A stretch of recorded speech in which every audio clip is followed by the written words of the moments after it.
રંજીતભાઈ, ભાભી, સન્ની, રવિ, જીગર અને બધા જ સદભાવના સંસ્થા સાથે જોડાયેલા લોકો, તમારો એટલો બધો પ્રેમ છે કે મારા ઘરમાં પણ ના આવી શક્યો.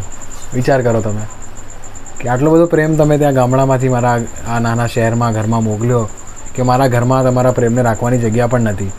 એટલે મને બહુ દુઃખ થાય છે કે તમે આટલા પ્રેમથી આટલી બધી મદદ મને મોકલી.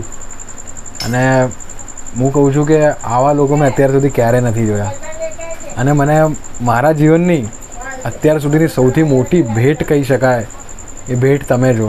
તમે બધા જ બહુ અદ્ભુત લોકો છો, બહુ સારા માણસો છો.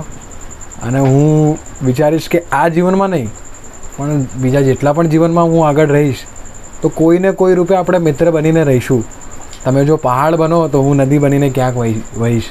તમે ઝાડ બનશો તો હું છાંયડો બનીશ. તમે પાણી બનશો તો હું પાણીમાં રહેલો જીવ. અને આવી રીતે આપણે પ્રકૃતિ સાથે, નેચર સાથે ક્યાંક ને ક્યાંક આપણે મિત્ર બનીને રહીશું. આજે નહીં તો બીજા 7 જન્મમાં. તો હું બધાનો દિલથી ખૂબ ખૂબ આભાર માનું છું કે તમે લોકો આટલો બધો પ્રેમ ત્યાંથી મને મોકલ્યો. અને હું તમને આજીજી કરું છું કે તમે લોકો ક્યારેક મારા ઘરે આવો અને આપણે શાંતિથી બેસીને જમીએ.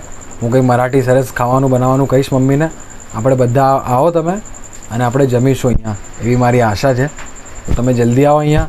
અને ભવિષ્યમાં મારા લાયક કંઈ કામ હોય, મારા લાયક કંઈ મદદ જોઈતી હોય તો હું 100% તમારી સામે ક્યારે પણ હાજર હોઈશ, એટલી મારી ખાતરી છે. તમને બધાને બહુ જ બધો વહાલ અને પ્રેમ. તમે બધા સ્વસ્થ રહો, મસ્ત રહો અને આવી રીતે સેવા કરતા રહો, લોકોની પણ અને પ્રકૃતિની પણ.